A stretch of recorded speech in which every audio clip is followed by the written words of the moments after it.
nationwide billions and billions and billions of Solarios. Yeah, and they're not, I mean, they're paying out for things, but I don't think we've had a massive event this year that they've had to pay out on. Like, the one year, all the hurricanes. Like, all the hurricanes and all the shit. We haven't really had, I think we've had maybe 2 major tornadoes, potentially, that tore some shit up. But Nationwide hasn't really had to pay out like they had to pay out one year.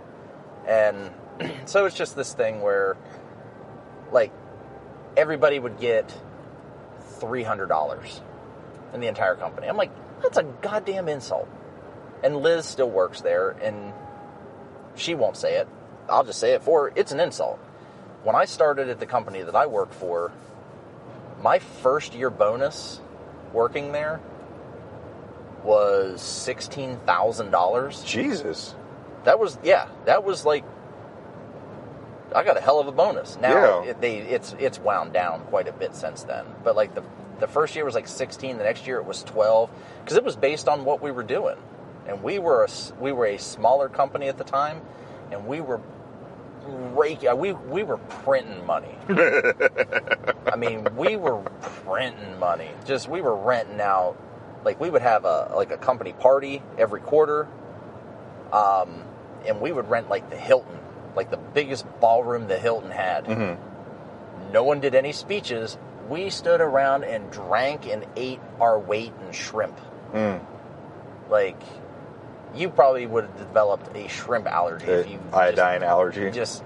You got mercury poisoning and your skin turns pink.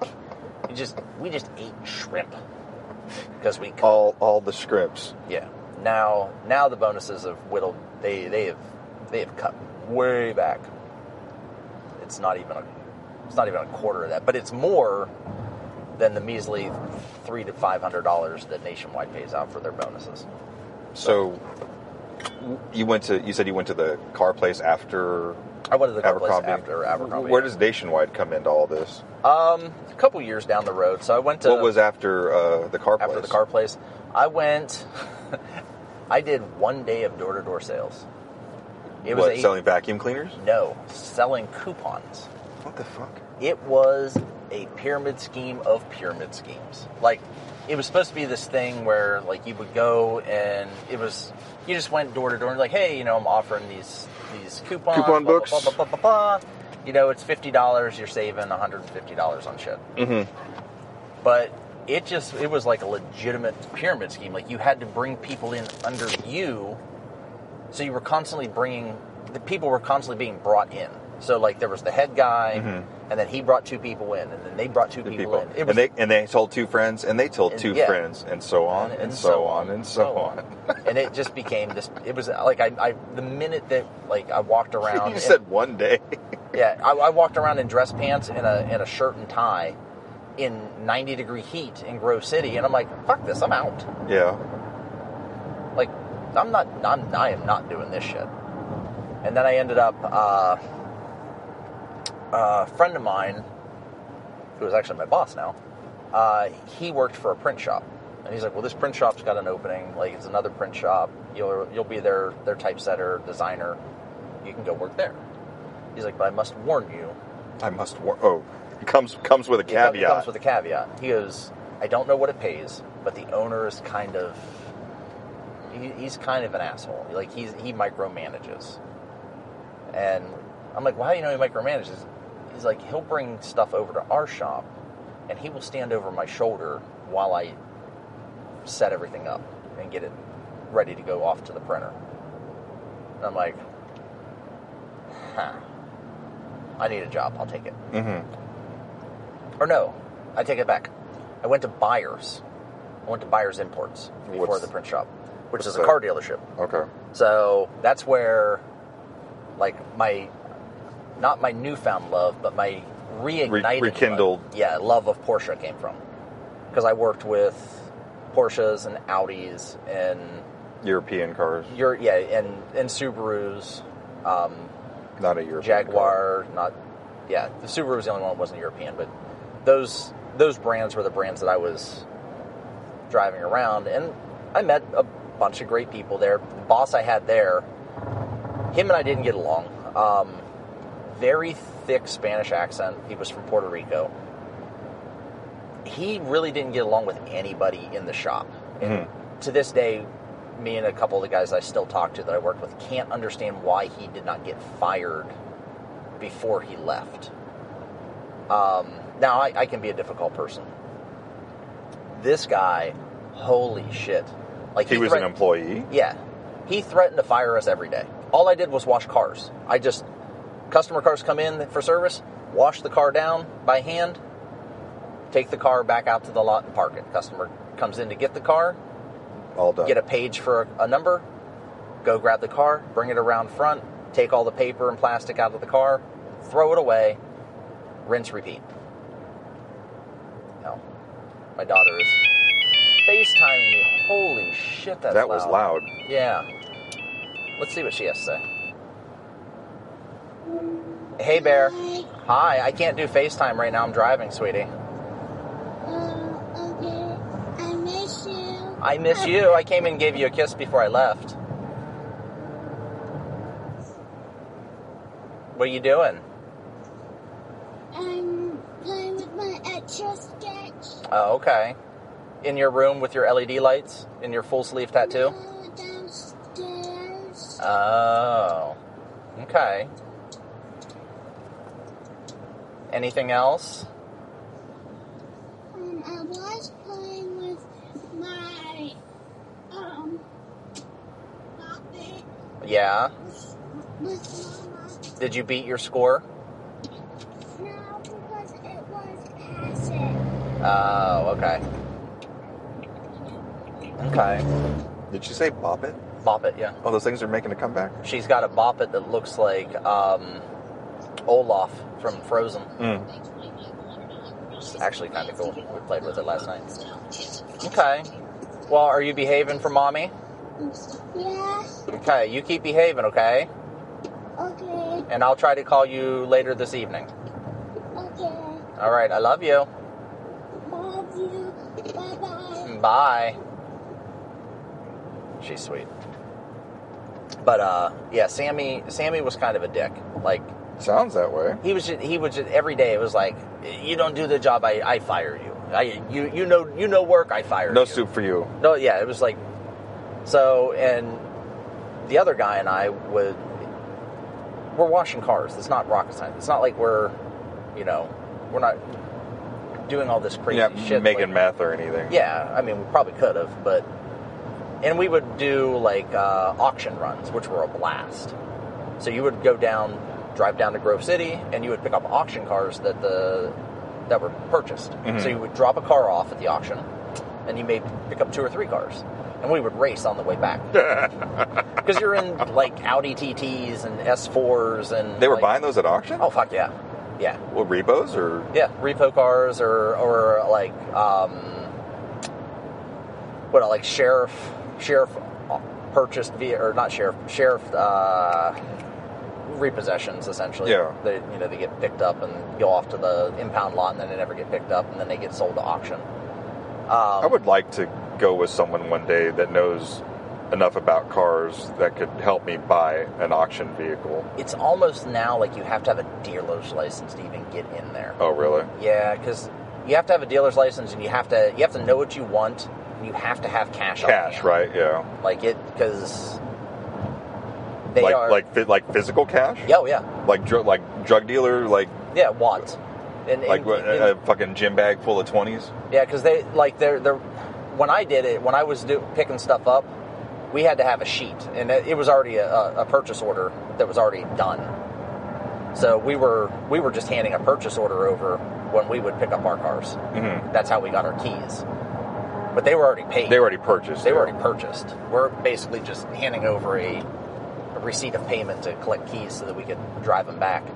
But yeah, they were basically paid for, because it's a dealership. They're not paying cash, but just regular Joe Schmo coming in. I don't know that they actually take credit on a lot of that stuff, because people can just dip without actually paying for it.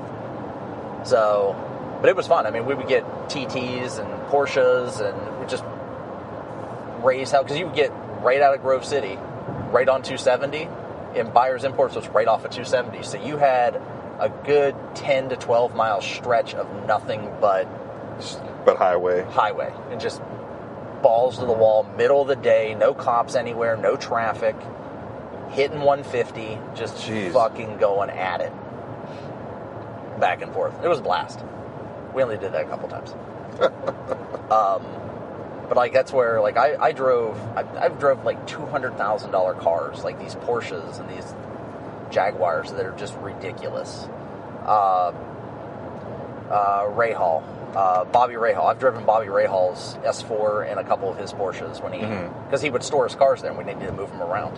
So you go out and I got to move this like one spot. You go out and drive it around the parking lot and then come back and put it. Why the hell did he have cars in Columbus? Does he have a house there or something? Oh, they're from Columbus. Oh, I didn't know that. Yeah, Rahal from Rahal Letterman Racing. Yeah. Yeah, because their offices are right by the Brickyard. I saw them when I sent you and Jason that picture a couple months ago. Their offices are right there. Yeah, he's originally from Columbus, and where he lives, I don't know, but they lived in I think Hilliard or New Albany. I think it was New Albany. But I've seen him in Columbus driving. Well, back then, a couple of the cars that I used to drive move around. But that was like where I fell in love with Porsche again. Because I loved them when I was a kid. Mm-hmm. And then driving some of these 911s and 993s and GT3s and GT2s and RSs. The only one that no one was allowed to drive was the one that, like the Paul Walker Porsche, like his red Carrera GT. Mm-hmm. Like we had a gray Carrera GT because it was like a $300,000 car. Only one guy was allowed to drive it. And that was the mechanic. And he was like super old and crusty and just a grumpy ass old man. Like, can you take me for a ride? And he's like, fuck no, get the fuck out of here. Like, damn, Bob, why are you so old? Why are you so crusty and grumpy all the time? I gotta work in these fucking cars every day. It's a goddamn pain in my goddamn ass. And then I got you assholes coming over here to take you for a fucking ride in a 500 horsepower rear wheel drive sports car like you guys never seen your cock before. I'm like, all right. That's awesome. You just had to say, all you had to do was say no. But thank you. But I appreciate your honesty. But, like, I had one customer who, he hated Sammy. And he had, buyers would do car storage. So for their higher end clients, they would, because a lot of guys would have summer and winter cars. Oh, jeez. So you have a guy that brings his summer Porsche in, he drops it off and picks up his winter Porsche. Wow.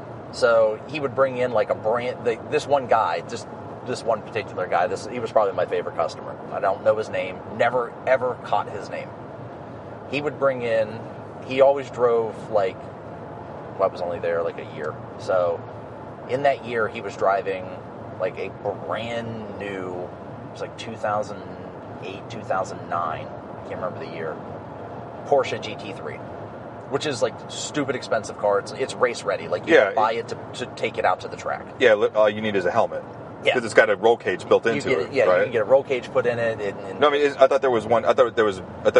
It's an add-on. Okay. When you build the car, or back then when you built the car, it was an add-on. It didn't come from the factory that way unless you ordered it that way.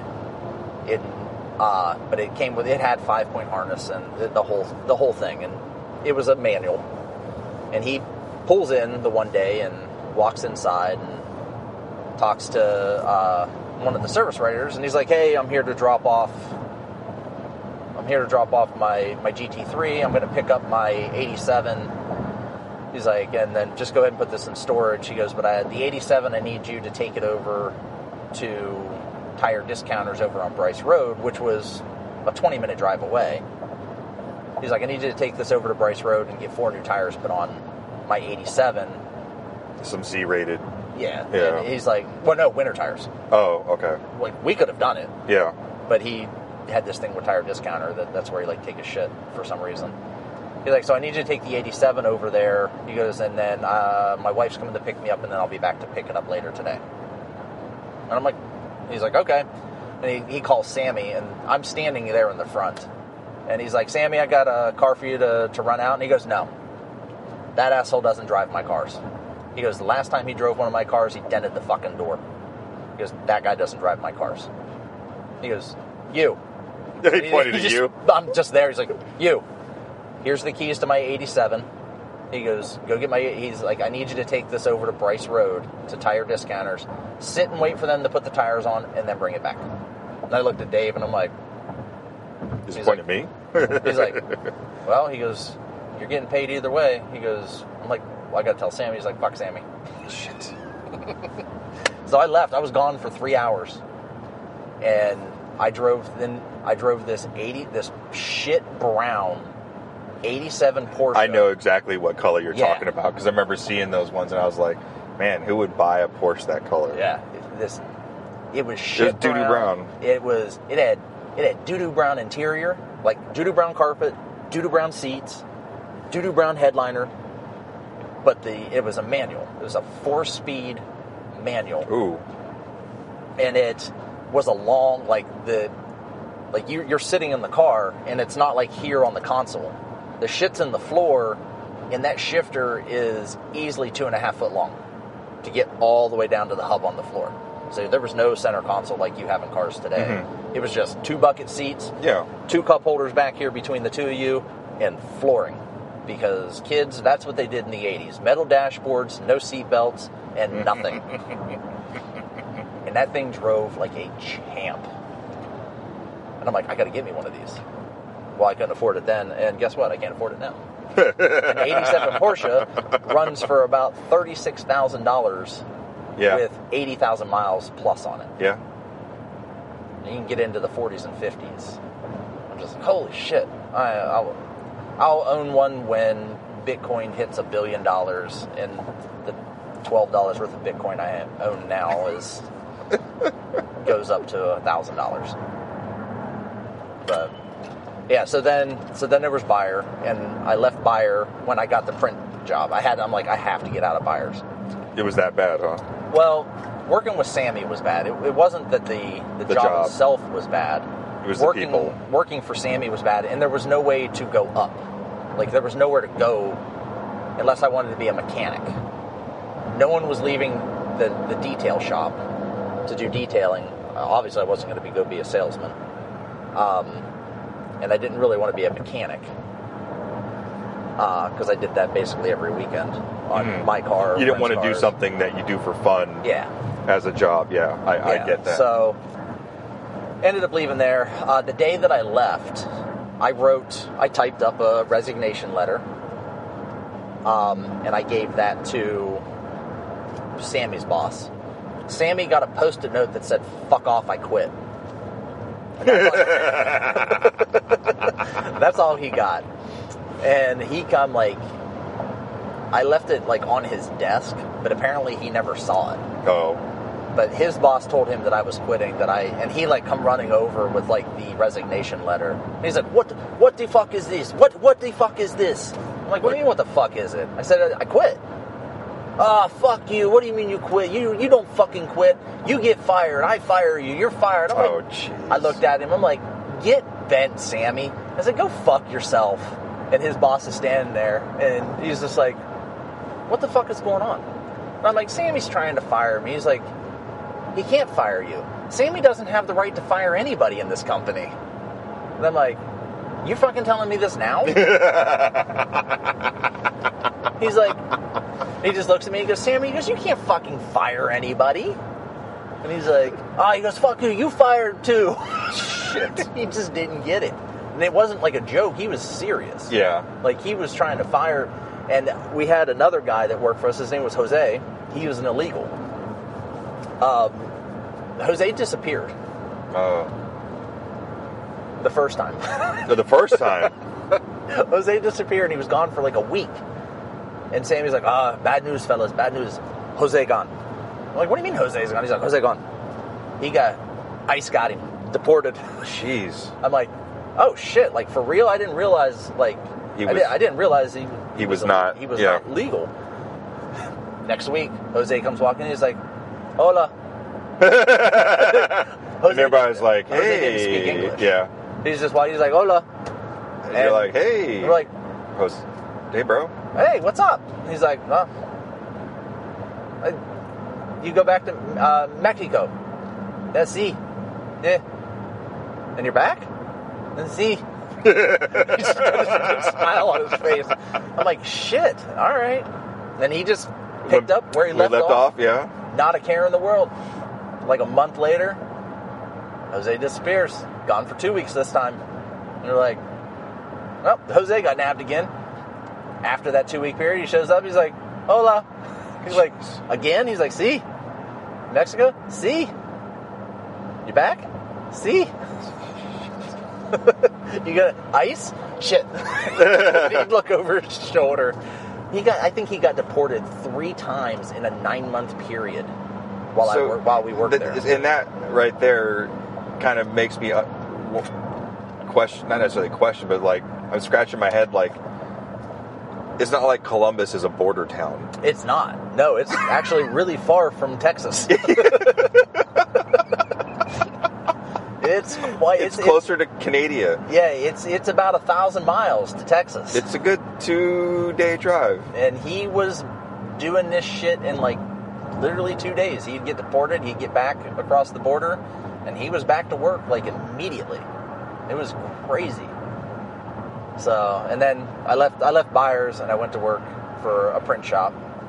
And the guy there, my buddy told me, it was no joke. He was like, so what are your qualifications? I'm like, I'm going to school for graphic design. I do graphic design and I have a graphic design background. Pretty much sums up my qualifications. I know all the software you're using, including software you're not using. I know how to set margins and get, 4-color process and did all this stuff. And he's like, great, you're hired. So I started working there. First day, first week, I'll give him a little training process. Like, oh, well, we do things this way or we do things that way, or I would like things to be set up a certain way. Which is fine. I will give leniency for that. Watch out, hazard. 4 months in, and I'm doing like these large menu projects where I'm laying out menus. Yeah. Like the Weston's providing all the imagery, what they want, their idea. They basically provided a sketch of everything that they're trying to do. So I'm doing these layouts, and he's standing over my shoulder as I'm doing these layouts. This isn't my first big job, and it wouldn't be my last one in the time that I was there. And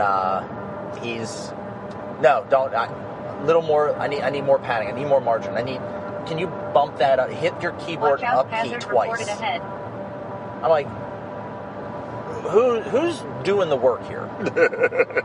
Like, if this is something you want done, by all means, you can take this over and do the whole thing. Or you could let me do it. You can let me do it, and then we'll critique it after I'm done. Not as I'm doing it, though.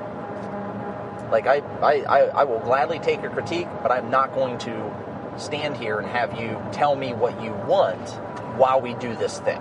Because you're slowing down the process here. Well, his response to that was, this is a big job that's going to get us paid well, and I want to make sure you don't fuck it up.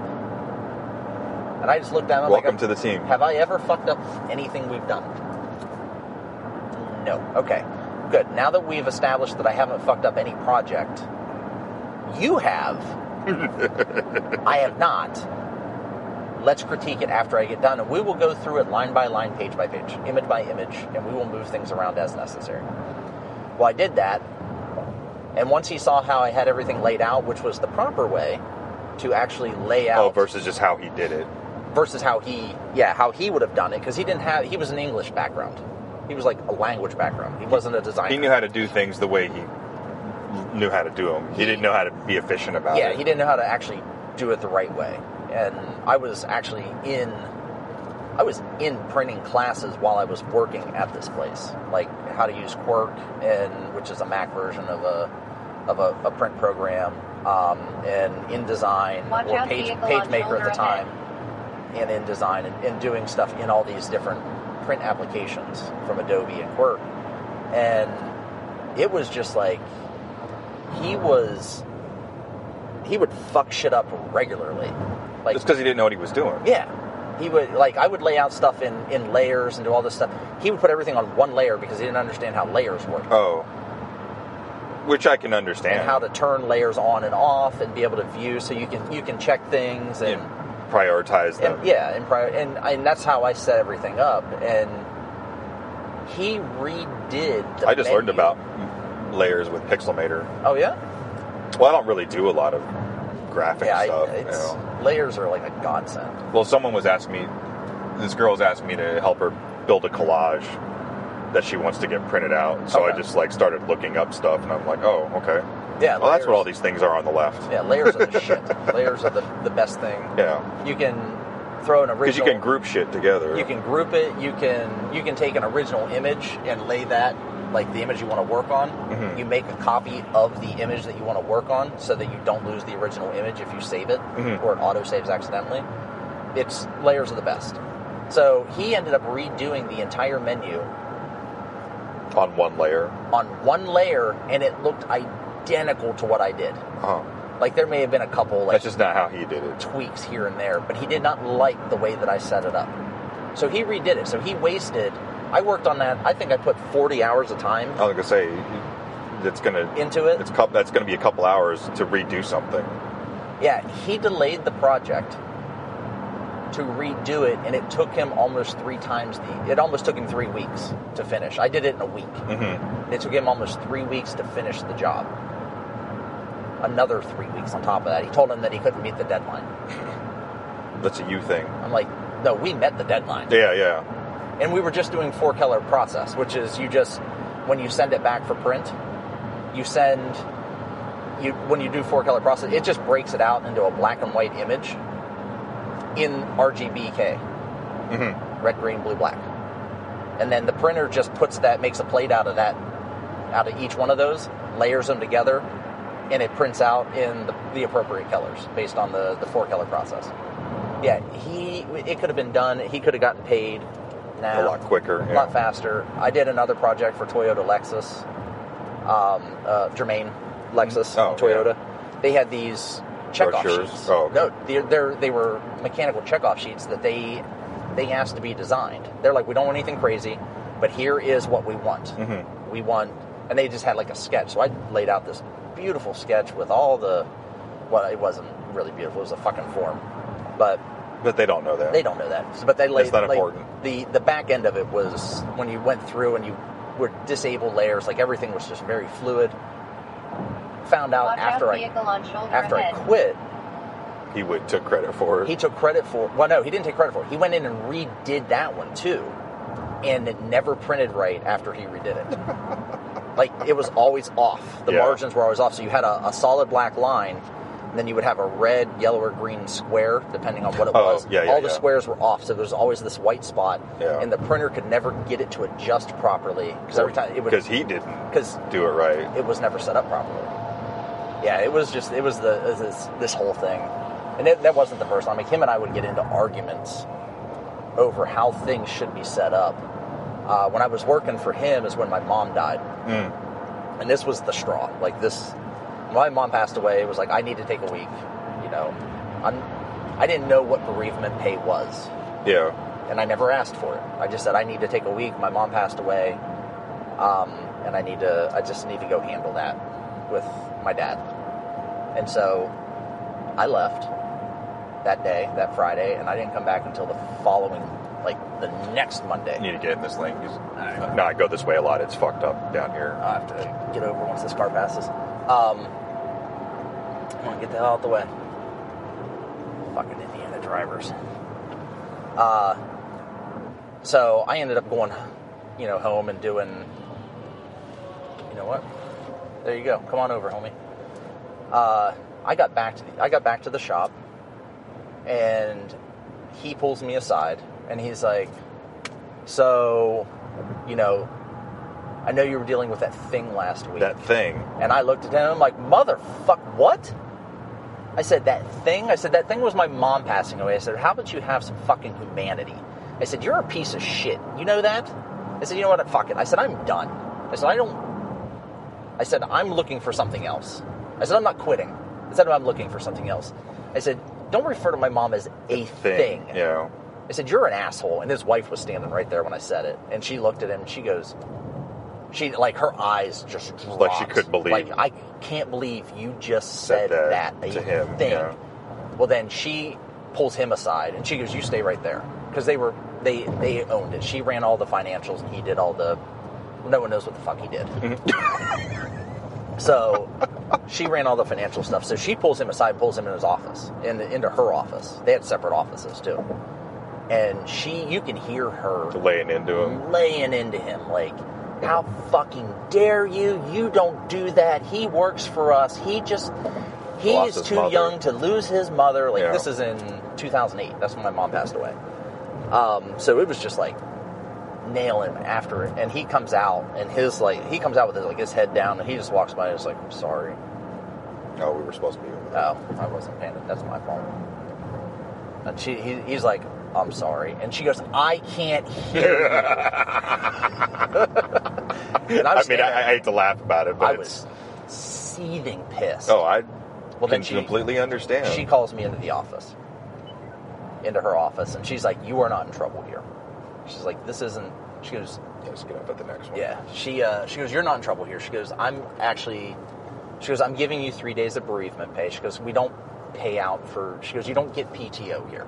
She goes, and we are not required to, by the state, we're not required to give bereavement pay. She goes, I'm giving you 3 days of bereavement pay because that's what we do. Mm-hmm. And I said, I appreciate that. She goes, I will handle Roger. She goes, we don't want you to leave the company. I'm like, I'm done.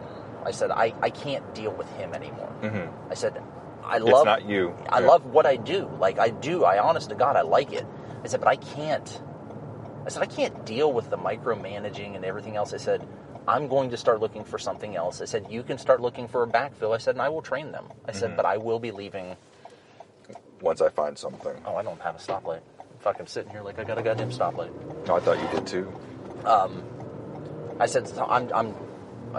Well, I ended up finding a job at a telecommunications company called Andrew. The day that I had the interview, I went to school. I did an over-the-phone interview and got hired over the phone. Never did an in-person interview with the guy, and it was for shipping. It was in the shipping department. Get to the shop and get laid off. Yeah. Mm-hmm. Got laid off, not fired. So you can't collect unemployment. So I couldn't collect unemployment. And that was not the wife, that was the dude, the owner's doing. He's like, well, we need to lay you off. We're not getting the income that we need through projects. But I heard that there's a company on the west side that's hiring for like call center work. And I went, that has nothing to do with you. What you're doing. Right. I said, fuck you. I said, I know we got money coming in. I said, you know how I know? I said, because I see every purchase order that comes in. I said, maybe if you stop fucking up all the jobs, we would have more money coming in. I said, but you've got to rework everything. I said, so you're spending way too much time focused on the things you shouldn't be focused on instead of running this fucking company. I said, by the way, I already have a job. I quit. Bitch be gone. And then I went to Andrew, that was cool, like learning about, I worked with the guys that actually developed the 4G network. Wow. So they were working on that a good 10 years before it actually launched, like developing the radios and the amplifier systems and everything to handle and process the 4G signal. I was using that shit in 98. Yeah. In Japan. Yeah. So the stuff that we had over here, Andrew was a spin-off of Lucent Technologies, which I remember Lucent. Yeah, was a telecommunications company, and they got bought out, right? Yeah, Lucent got bought out. Andrew was a spin-off, so Andrew was fine for a while, and then Andrew got bought up by a competitor. And I just did shipping. Like, I would get hundreds and hundreds of amplifiers that came in from out of the field that needed to be tested. Mm-hmm. And that's all some of these engineers did. They would just test these amplifiers to make sure that they were processing properly, and then they'd just get shipped right back out. That was cool because my office was enormous. I had my own office, and it was huge. But that was because it was basically a shipping warehouse, a tiny shipping warehouse in an office building. So I had one side, and my boss sat on the other side. And my boss was, he was something else. He was. You have a habit of finding these special. Like I said, I get in weird situations. Yeah. The guy was nicest guy in the world. Like, no complaints about him other than he was fucking lazy. He was easily 450 pounds, former Navy, and just huge. Like, every morning would walk in with like 4 or 5 McDonald's breakfast sandwiches, and that's what he ate in the morning. And then he started bringing me breakfast sandwiches. I don't eat McDonald's, and I'm like, I'll eat this one, but because you got it. But don't buy this stuff for me. I don't eat this. And so, actually, I take that back. My mom passed away in like 2006 because 2007 we bought the FJ, and I had driven the FJ to that office one day. So just to backtrack a bit. So this is in like 2007. I'm working for Andrew. Okay, so a couple things. Yeah. Andrea's hungry, so we're going to go grab her and go eat. Jason's getting food. Him and the team are getting food, so we're going to go eat. But yeah, I saw her. She sent a text. Did you see the... That's the one Jason sent that... To get our parking passes and stuff. Yeah. Yeah. I just don't know exactly where that's at. But me either. We'll figure it out. Yeah. I mean, it's a big circle, so eventually we'll find this road. I'm fine with that. Ooh, Tinker Coffee Company. I guess that's where we're going in the morning. I like coffee. It makes me poop. But yeah, so Andrew was good. Like, nothing exciting ever happened at Andrew. Like, it wasn't like I was in a building with TSA. So I was in a secure building. I was with TSA. I was with Lockheed. Columbus? Yeah, with Lockheed Martin. And I think that office of Lockheed Martin was part of their Skunks Works division. That floor that they were on, so they were on the top floor. No windows. All the windows were blacked out. Yeah. They had armed guards on the 4th floor, or the 3rd floor, on that top floor. And you couldn't actually get on the floor without a key card in the elevator or through the stairs. And we never saw any of them. This is a baseball field? That's kind of interesting. That's a high school, or is that a penitentiary? It looks like condos. Maybe it used to be a baseball park, and now it's stadium lofts and flats. It was a baseball field, and they turned it into a... Holy shit, that's cool. Well, they closed in all the bleachers. Yeah. Oh, okay. I was trying to figure out why it looked like that. Look at my yard. It's It's huge. It's huge. But, like, you never saw the Lockheed Martin guys. They were always, like, you never saw them come. There was, like, an elevator in the basement only had one stop. I think they were teleporting in and out, to be honest. Because they say the aliens like strawberry ice cream. Yeah, we always saw TSA, and I ended up developing a non-smokers break. Because all the TSA would go out for a smoke break, and I'm like, well, I'm going out for a non-smoke break. And I would just stop working and just stand in the window and watch them smoking outside while I stood inside mimicking them. Because they couldn't see me, because all the glass is gold mirrored. Yeah. So I would stand in there, like, with my left arm across my stomach, holding onto my elbow, and acting like I was smoking, like, just, thinking about shit. Pondering life while they're outside smoking. Curing all these unknown diseases. And I think we ran into, like I said, we saw the Lockheed Martin guys, but we rarely ever saw them. And they weren't like these Poindextery guys. Like, it's not like some nerd.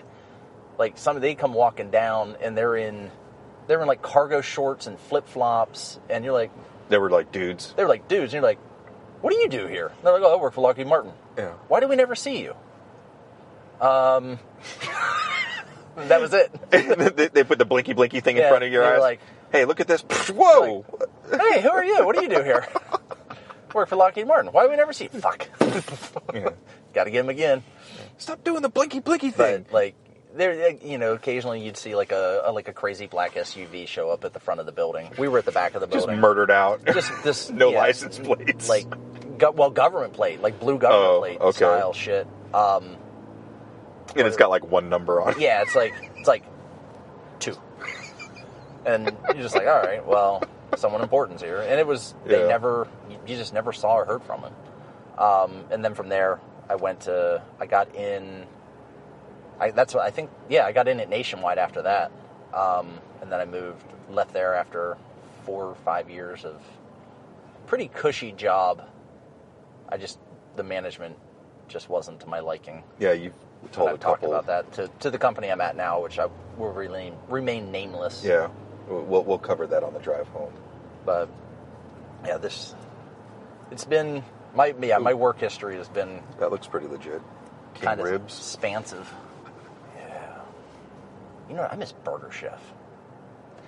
I heard somebody talking about that. Like, wasn't that the predecessor to Burger King? No. Burger Chef was its own company. No, but didn't Burger King buy them out? I don't think so.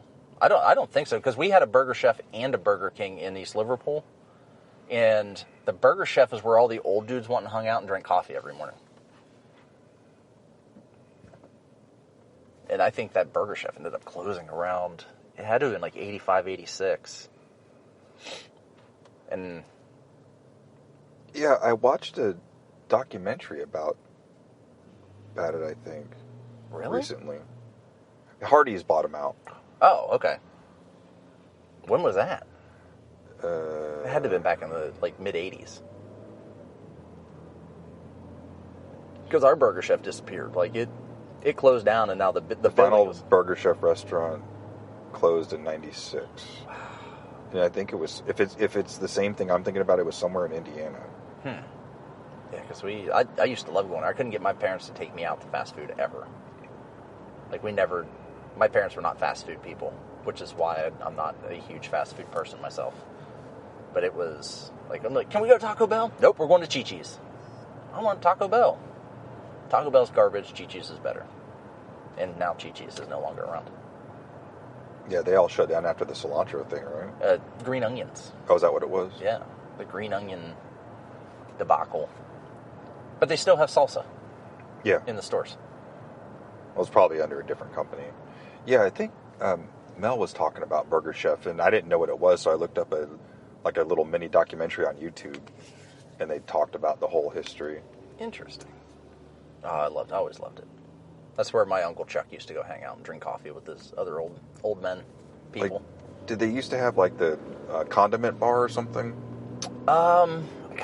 Where you get your pickles and all that shit? I think so. Oh, okay. But that was a normal though back then. All right, we are looking for so Polco Road, Polco. Okay, so I'm going to assume we have to make a right for that. It said Polco Road, gravel parking lot with a trailer.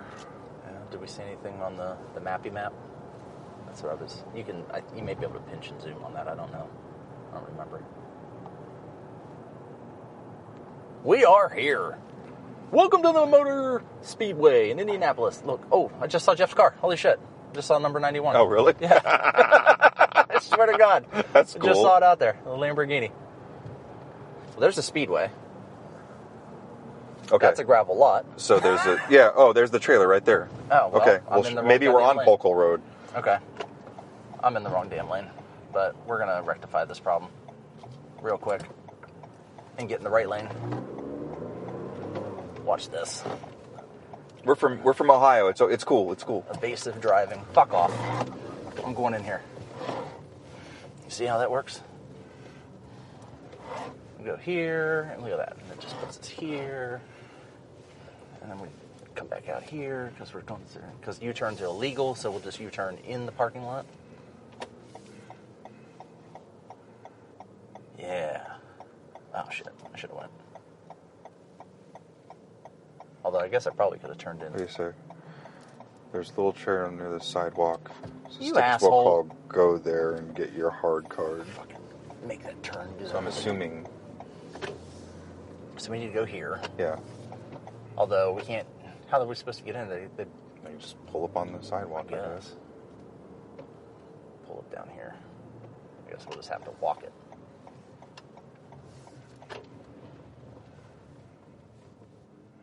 All right.